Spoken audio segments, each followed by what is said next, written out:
आपने उन्हें धर्मराज कहा प्रभु, जिन्हें महर्षि मांडव्य के श्राप के कारण इस धरती पर मनुष्य योनि धारण करनी पड़ी है। पूर्व काल में एक महान तपस्वी महर्षि मांडव्य हो गए हैं। हे ऋषि महाराज, हमारी सहायता करो, वो डाकू हमारा पीछा कर रहे हैं। नगर के चौराहे पर ले जाकर सूली पर चढ़ा दो। वे महामुनि मांडव्य हैं। हे मुनिवर, मुझे क्षमा कर दीजिए, क्षमा।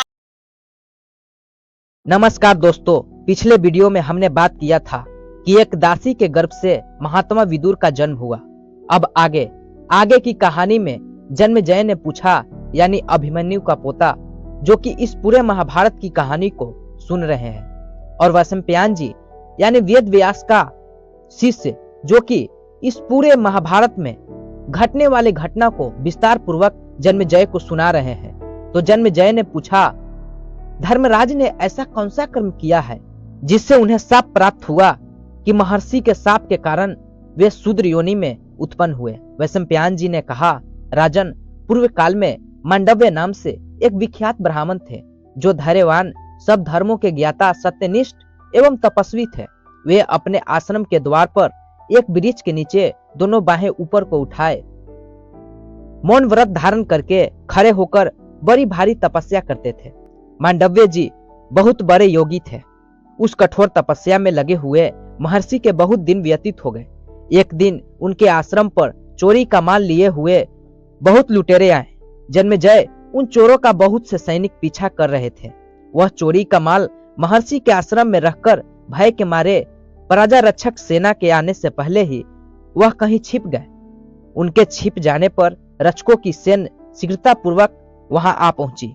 चोरों का पीछा करने वाले लोगों ने इस प्रकार तपस्या में लगे हुए उस महर्षि को जब वहां देखा तो पूछा कि द्विज श्रेष्ठ, बताइए चोर किस ओर भागे हैं, जिससे वही मार्ग पकड़कर हम तीव्र गति से उनका पीछा कर सकें।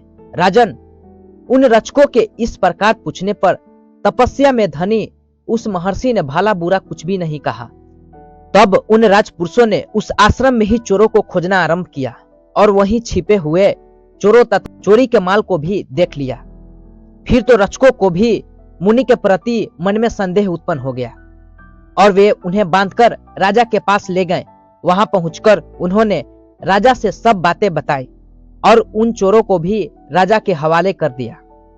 राजा ने उन चोरों के साथ महर्षि को भी प्राणदंड की आज्ञा दे दी।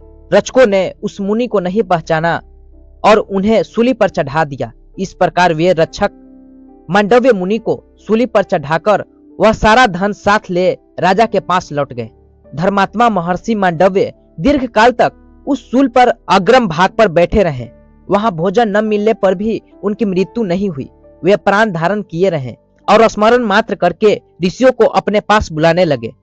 सूली के नोक पर तपस्या करने वाले उस महात्मा से प्रभावित होकर सभी तपस्वी मुनियों को बड़ा संताप हुआ। वे रात में पक्षियों का रूप धारण करके वहां उड़ते हुए आए और अपनी शक्ति के अनुसार स्वरूप को प्रकाशित करते हुए मांडव्य मुनि से पूछने लगे कि आपने कौन सा पाप किया जिससे यहाँ सूल पर बैठने का यह महान कष्ट आपको प्राप्त हुआ है।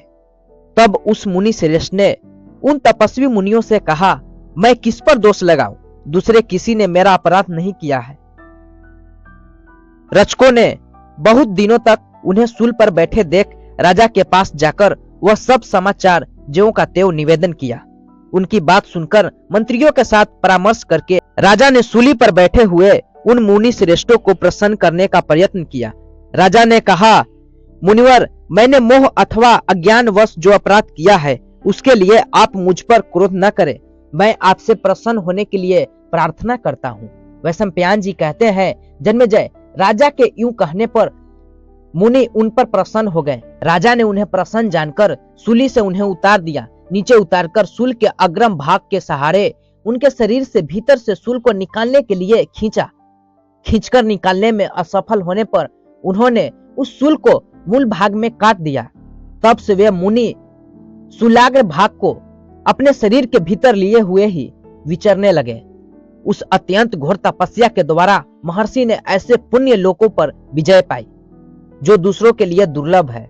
अनी कहते हैं, सूल के अग्रम भाग को उससे युक्त होने के कारण वे मुनि सभी से सभी लोकों में अनि मांडव्य कहलाने लगे। एक समय परमा तत्व के ज्ञाता मांडव्य ने धर्मराज के भवन में जाकर उन्हें दिव्य आसन पर बैठे देख उस समय उस शक्तिशाली महर्षि ने उन्हें उलाहना देते हुए पूछा, मैंने अनजाने में कौन सा पाप किया था जिसके फल का भोग मुझे इस रूप में प्राप्त हुआ? मुझे शीघ्र इसका रहस्य बताओ, फिर मेरी तपस्या बल देखो।